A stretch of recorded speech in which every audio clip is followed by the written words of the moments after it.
Even though we face the difficulties of today and tomorrow, I still have a dream. Yes.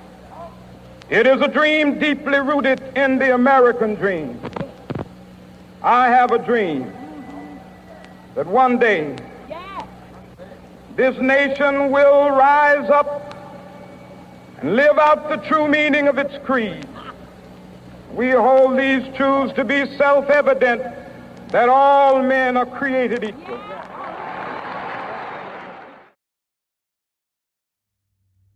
Hello everyone, Father Norm here, and this weekend, as we are videoing this this coming weekend that you will probably be watching this, we're remembering Reverend Dr. Martin Luther King Jr.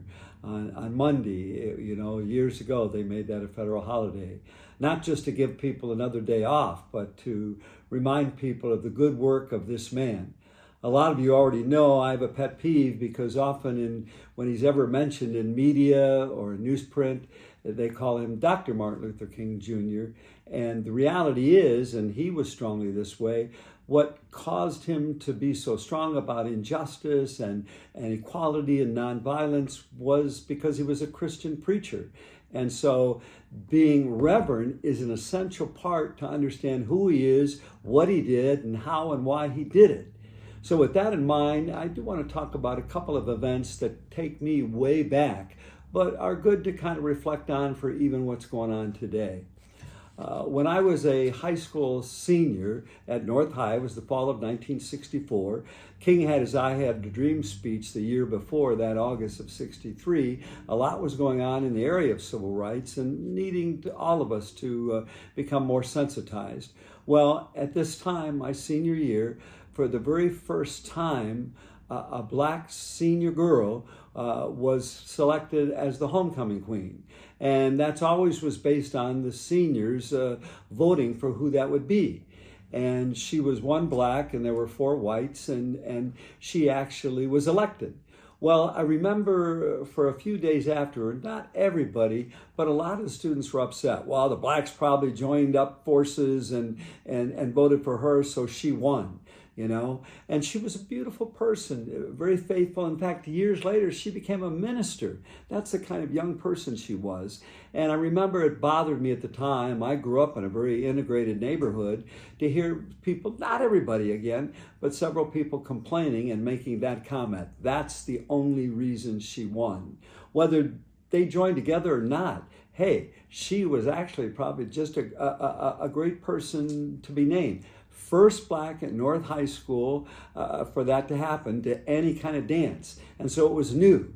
I think over time, a lot of the people, even that senior year, came to realize, hey, what a good choice she was, because you could see her through the whole year. Just a beautiful person of faith, a loving, kind person. But, you know, that prejudice or whatever bias that got in the way, at least initially, and we know that still happens. And I remember, as I reflect back, I felt strongly against what some of the folks were saying. It just seemed so unfair and put her down. But the other thing I realized, I didn't say anything. I kind of let it go. I didn't want to stir the pot, and so I didn't make any comments. And I could have, not in some self-righteous way, but made a comment. I didn't. Now I want to jump to one more occasion, 1968. I'm a 21-year-old at the University of Akron. It's April 4th, and Reverend Dr. Martin Luther King Jr. is assassinated.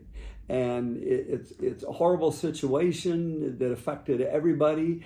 And I know I was at the University of Akron, and here again, obviously a lot of different comments, but I remember, maybe many of you know or don't know, that he was going down to Memphis, Tennessee to be supportive of sanitation workers there who were looking for better wages because they had practically next to anything, and also better working conditions. So he went down to support them.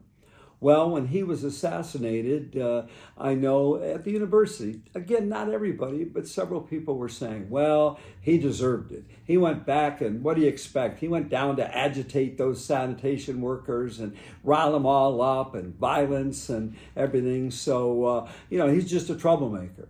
And I knew the fact was, He went down there. They had been picketing for about a month and a half.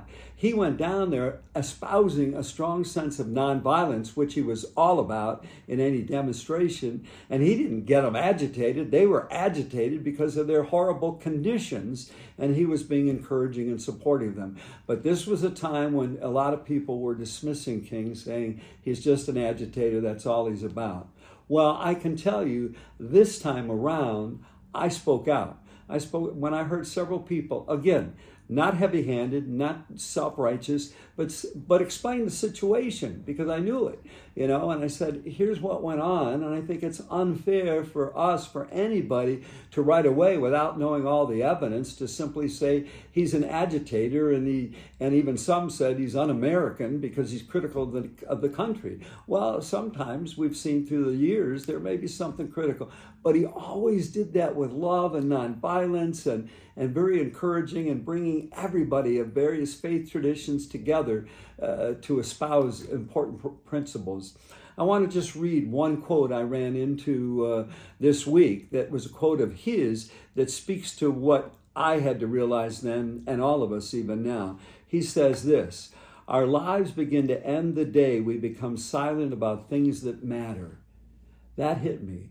That mattered. When people were talking, I wasn't ready to be open and speak out as a senior in high school, but at this time I was a junior in college, and I did say something. And again, keeping in mind what King always said it with love, said it with just trying to foster understanding, said it with not trying to foster hate about any race or anybody, but how we can come together as one people, be reconciled, and all of us, especially becoming Christian, but other people too, being able to respond with love. So this weekend, again, a lot's been written recently that we should not only not be racist, which means being negative and prejudicial, but where we can be, especially among the white community, anti-racist. In other words, those situations where maybe something is said and we speak out. Again, in an encouraging, loving, insightful way, so that we don't just keep silent, which often makes it seem like you agree. Again, let's go forward together. It's not only, hey, we're all the human race, and it's about all of us coming together and remembering Reverend Dr. Martin Luther King Jr. and the strong Christian pastor he was, and we all need that pastoring even today, ultimately from Jesus Christ. God bless. Thanks for listening.